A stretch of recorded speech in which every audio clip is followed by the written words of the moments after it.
Yo guys, it's Safe Bear. Welcome back to a brand new video. Welcome back to the channel. Today we're back with the match preview but Premier League match day 20, and we're going to be talking about Chelsea versus Fulham. This is going to be the second time we've played Fulham this season, and let's just say it's not going to be easy. In fact, I actually think it's going to be a harder game than last time. And we'll go into detail, get into nitty gritty right here, right now. Before we do, please like, subscribe, hit the bell notification so notified every time I upload a video. Also, first link in the description is my streaming platform, my streaming channel on Kick. Go and check it out. It'd be very much appreciated. Give it a follow, all that, because the streams are sick. You know, ask anybody that's on the streams. They are sick. It's good to tune in and speak with me live. You know what I'm trying to say? So, yeah, go and check it out. It'd be very much appreciated. And let's get straight into it, because obviously, my last video was the transfer news. I've got to be honest, today and yesterday, the transfer news was really quiet. It's been really quiet around Chelsea. I have a feeling we're not going to buy anybody. We're not going to buy any player this transfer window, which is going to feel weird, because ever since the new ownership have come in, we've brought the minimum 10 players in one window. Do you know what I'm trying to say? So it's going to feel a little weird, but we're definitely not going to be as active as we usually are. But should we be active at this rate? Because bloody hell, we have been shocking. And in my eyes personally, you know this, I've been screaming this from the top of the hills for the last couple of months. In my eyes personally, I think we've been worse than last season. I think this season is worse than last season. And I've been screaming this ever since he came in, because I knew he wasn't a fit from the get-go. But clearly Pochettino's not the man. He's not the man. Yes, these players might not be good enough, but Pochettino is definitely not the guy. He's not an elite gaffer, is he? He's not. You don't see him in the future taking us to places, do you? You don't see him taking us to titles and Champions Leagues and cup competitions. You don't see him doing it, honestly. You just don't. He's not an elite gaffer. We need him gone before we think about other players in this team right now. But there are players in this team that can look at this camera and say, you might be young, but you're definitely not good enough. So yeah, that's the harsh reality. And like I was just saying about the transfer window, maybe we should be active for experienced players. Maybe we should be going for experienced players. Now, in the next transfer news video that I'll do, I'm pretty sure I'll bring this topic up in a second, because there's this young Brazilian 16-year-old we're after now that we're, just gunning for. Do you know what I'm trying to say? And it just annoys me, because the ownership are clearly not seeing the bigger picture here. Why do we keep going for these 15, 16-year-olds? Seriously. I'm starting to look at the ownership and go, you're a little bit dodgy here, you know what I mean? Check the fire stick. But in all seriousness, why do they keep going for young players that are going to be in the squad in 3 to 4 years' time? Do you know what I'm trying to say? And they might not even be ready then. Do you know what I'm trying to mean? So, I just don't get why we're not looking at experienced players to come into this young side and help this young side out. Do you know what I'm trying to say? We're willing to smash these 50-odd millions and 40-odd millions in these players, but not 100 million on a striker like Osimhen. Please, tell me. It's just backwards. Everything at the club is backwards. But enough about the club and the manager and everything like that. That will be separate to another video. If we lose to Fulham, that video will come out, and that will be a big topic to talk about. A very big topic to talk about, so be on the lookout for that. But let's actually get into the proper preview. Obviously, we have not been on good form whatsoever. We are literally coming back off a loss, a semi-final of the Carabao Cup first leg loss to a championship side, Middlesbrough. Now, like I've already said, fair play to Middlesbrough. Fair play to Middlesbrough. They deserved it. I've got nothing on them at all. I can't, rip them apart. Fair play, they deserved it. But my days, was it shocking from us. Shocking. We can't even beat a mid-table championship side right now. We can't even beat a mid-table championship side right now.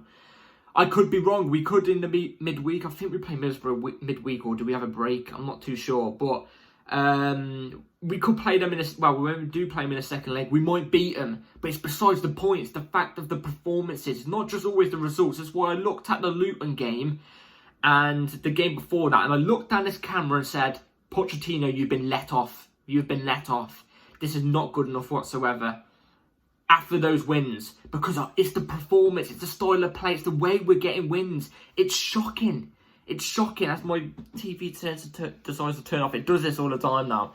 It's shocking, and anybody with a footballing brain who knows managers who can build something with a team and stuff like that know, and they look at Pochettino, they will know where I'm coming from when I say this. He's not the guy to take us forward. Not the guy to take us forward at all. And we've really got to improve because I've already said we're in relegation form, in big relegation form. This is horrible form. You know, we just skimmed the lead against 3-2 against Luton. Let's think about that. We had the lead comfortably. We nearly lost it in the last 15 minutes. Anything can happen. Now, Fulham did play Liverpool in the Carabao Cup first leg, and they just lost 2-1. They just lost 2-1, I'm pretty sure. I'm actually going to research this as I'm talking to you guys. Yeah, they're in the Carabao Cup semi-final as well against Liverpool. And their result was... no, that's Premier League what we're doing. Yeah, they just lost 2-1 to Liverpool. But from what I heard, apparently they actually gave Liverpool a good test. And Liverpool are obviously top of the league right now. So this isn't going to be an easy game whatsoever. Fulham look like they've seemed like they've picked up a bit more of a lead. They've got a bit more... They've got something in their step a little bit here. They've got something to go for. Whereas with us, our backs are against the wall here. Our backs are against the wall. It might be at our home ground here, but like it's not going to be easy. I will tell you this right now. It will not be easy. There's been a couple of stuff come out since the Middlesbrough loss. Apparently some players are not happy with Pochettino and discussions are going on behind the scenes. But it looks like Pochettino will stay until the end of the season. We'll have to see about that. Who knows? Maybe a loss tomorrow might end his spell as a Chelsea manager. But obviously there's a couple of players that are not happy with him. I think they are... The two of them, I reckon, are Enzo and Lavia. Enzo and Levi Colwill. I reckon they're not happy with him. But despite all that, if we lose tomorrow, who knows? His back could be up against the wall even more. But I just want us to win. I want us to climb the table a little bit more. But I also want him gone. So I'm stuck in two worlds there. Do you know what I'm trying to say? But I would never want us to lose. So obviously I'm always wanting us to win. I really just don't see what we can do with this team. We've got so much talent here. We've got so much talented players, so much good players. And we know this because we've seen it at other clubs. But like, there's just nothing going on. Our midfield... Enzo is playing out on the left wing. He's playing down the left flank. Caicedo's playing down the right flank. Our midfield's open. We are literally playing a 4-4. No, we're playing a 4-5 if you know what I'm trying to say. 4 at the back, 5 up top. That's legit what we are playing. It's unbelievable to watch. Honestly, it's so stupid to watch. And... yeah, honestly, it's going to be a tough game tomorrow. Obviously, Willian's back at the bridge, which screams that Willian's going to score against his old club. I mean, every time a player comes back, you know, to us after we've just sold them, they always put in a banking performance against us and score against us if they're an ex-player. Do you know what I mean? An ex-player, not if they've just left, like an ex-player. So, I can already guarantee Willian's going to score. He's going to score. So, yeah, let's get straight into the team I'd go with for tomorrow. Let's see what team I can possibly get out of this to see if we can win tomorrow. So, this would be the 11 I would go with for tomorrow. By the way, Ben Chilwell and Badiashile are officially back in the squad. Apparently, Carney Chukwuemeka has been assessed. So, he's either going to be in the squad or he's definitely going to be in the next match. So, we'll have to wait and see. Love to see Carney back in the squad, I'm not going to lie. So, yeah, this is the team I'd go with for tomorrow. So, Petrovic in goal, Ben Chilwell left back, Levi Colwill left centre back, Thiago Silva right centre back, Gusto right back, Enzo Fernandez Caicedo middle pivot midfield, Mudryk off the left, Gallagher in the middle, Madueke off the right, Broder up top. Now let's go through why I've chose these players, why have I put these players in, what are the reasons. So, Petrovic, as I always say, you know, he's not been bad. I actually think Petrovic has been a very, very solid player for us. I think the goals he concedes just aren't his fault. They're not his fault whatsoever. So, yeah, keep it up, Petrovic. Just try and save us whenever you can because our defence is shocking. Ben Chilwell comes back in at left back. Now, why have I chucked Ben Chilwell at left back? Because I cannot stand Levi Colwill at left back anymore. I cannot stand it. I wouldn't even be surprised. Honestly, if I see this tomorrow, the game's written on the board. In fact, if I see this tomorrow, I might not even watch. No, I'll still watch the game, but there'll be temptation of not watching the game if Pochettino puts Ben Chilwell at left wing like he did at the start of the season. If he does that, yeah, call it quits already. We'll lose. But yeah, I've put him at left back because we can't do Colwell at left back anymore. We really can't. Just play players in their actual positions, players that they know their positions. And, you know, I wouldn't even be surprised when we do chuck it, if we do chuck Colwell at left centre-back. I wouldn't even be surprised if he doesn't play well because he's probably so stuck to the system of playing at left-back, do you know what I mean? So, yeah, Levi Colwell also at left centre-back. He's not been good, by the way. Levi Colwell's not been good whatsoever. He's not getting away with it, even though he's a Cobham graduate. He's been very, very poor. But I'll give him the benefit of the doubt, the fact he's been playing at left-back majority of the time, so I'll give him that benefit of the doubt. Thiago Silva, right centre-back, obviously. You know, he's the guy to call upon, and I'm stuck in a dilemma. Do we let Thiago Silva come back in on a contract or not for another year? Because I do think to myself, maybe just one more year of Thiago Silva. You know, he will be probably on the bench majority of the time next season, but he could still be that good rotational type of player.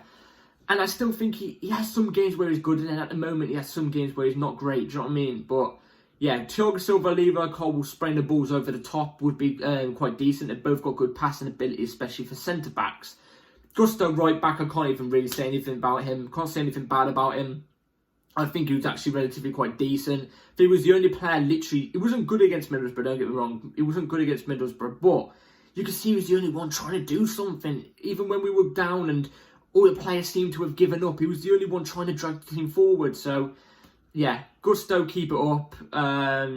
Let's hope the team actually plays with you this time. Enzo, Caicedo, they are our double pivot midfield. Now, don't get me wrong as well, them two have not been good, but I say this to everybody who look at the system we're playing in right now, who go, Enzo and Caicedo are awful, they're wasting money. You've got to look at Pochettino for this guy. You've got to look at Pochettino for the way he's playing Enzo and Caicedo. The tactics he's put on Enzo and Caicedo. It's awful. He's got them playing out wide. So our midfield's open. You watching the game, it's clear to see. If you don't see it, you need to go to Specsavers, honestly. No offence, you need to go to Specsavers. So, yeah. I'm just hoping they say more central this time. I don't really know. They're our best partnership in the double pivot, don't get me wrong, but the tactics Pochettino puts out on them are awful, so I can't even look at them and blame them in that sense. You know what I'm trying to say? So, yeah, Mudryk off the left wing. If we play Sterling after that Middlesbrough performance, I am done. Sterling is more experienced than both Mudryk and Madueke, yeah? Way more experience on way more money, you know.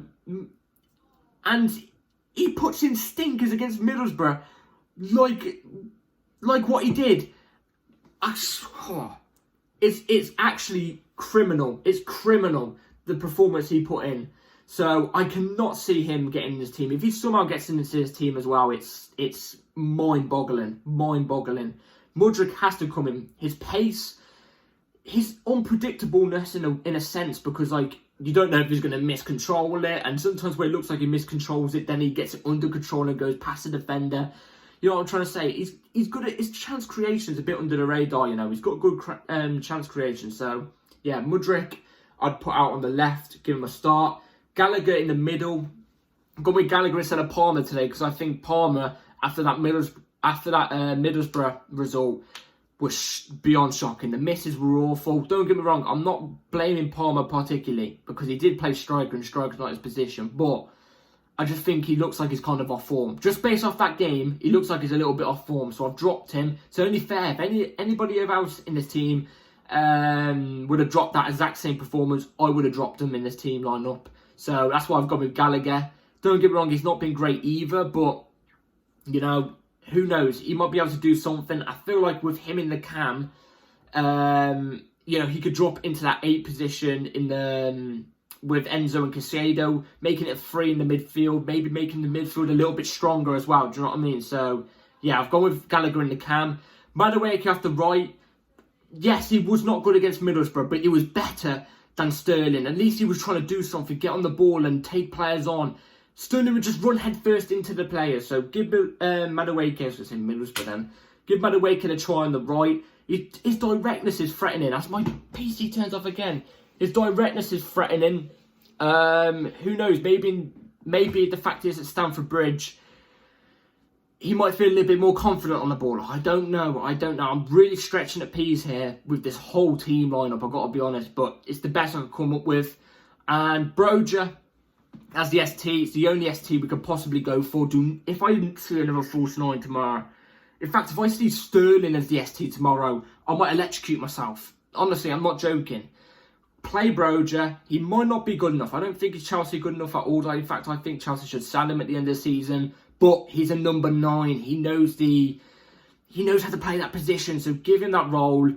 Don't play as a false 9 or anything like that. Just, yeah, give him the role. Who knows? He might score. So, yeah, that's my team lineup I'll go with for tomorrow. And the reasons, let me know in the comments down what you would go with. So, score prediction for tomorrow. Chelsea versus Fulham. I hate the fact now that I have to come on here to all you lot and predict a loss. I hate the fact that I have to predict losses and draws all the time and not comfortably coming on here and say, oh yeah, I think we're going to win. Do you know what I'm trying to say? But tomorrow, I think it's going to be Chelsea 1, Fulham 1. I think we're going to draw. I think we're going to get like a last minute winner from a corner or something like that. The only way I see us scoring at the moment is from corners or some sort of set piece. Do you know what I'm trying to say? That's the only way I see us scoring at the moment. But I'm going to go off a corner. And I think Pochettino's going to be left the hook again. I think he's going to be let off the hook again. And again, I want to say this real quick as well. I want to express this real quick. I'm not just saying this about Pochettino because I don't trust him. If there's a game I think we're going to win, I think we're going to win. And I think we're going to win comfortably. But let's be real here. Pochettino's under pressure. We know how this goes at Chelsea Football Club. Even if he skims a lead, do you know what I mean? I will say it here honestly. Do you know what I mean? I will say it on here honestly with truth. And I just see it. I see a drawing. I don't see the fact that we lost to Middlesbrough the way we did, how toxic it is. As I just said, the manager being under pressure and all that gist. I don't see the way we win this, but I also don't see we lose this because it's at home. So that's why I'm predicting a draw. So, yeah, the only way I see us scoring, like I said, was a set piece, some sort of set piece. So, yeah, that's my prediction for tomorrow's game. Let me know in the comments down below what yours would be. And, yeah, let's hope we win, guys, because I want to see us climb up the table, but at the same time, I want to see the manager gone. I really can't stand him. So, yeah. Let's get this win. Hope you've all enjoyed this video, guys. Please like, subscribe, hit the bell notification, so you're notified every time I upload a video because videos come at any time. And first link in the description is also my streaming channel because I stream on there. It's very, very good, so come join the family on that. And yeah, take care, everyone. Up the chows. Peace.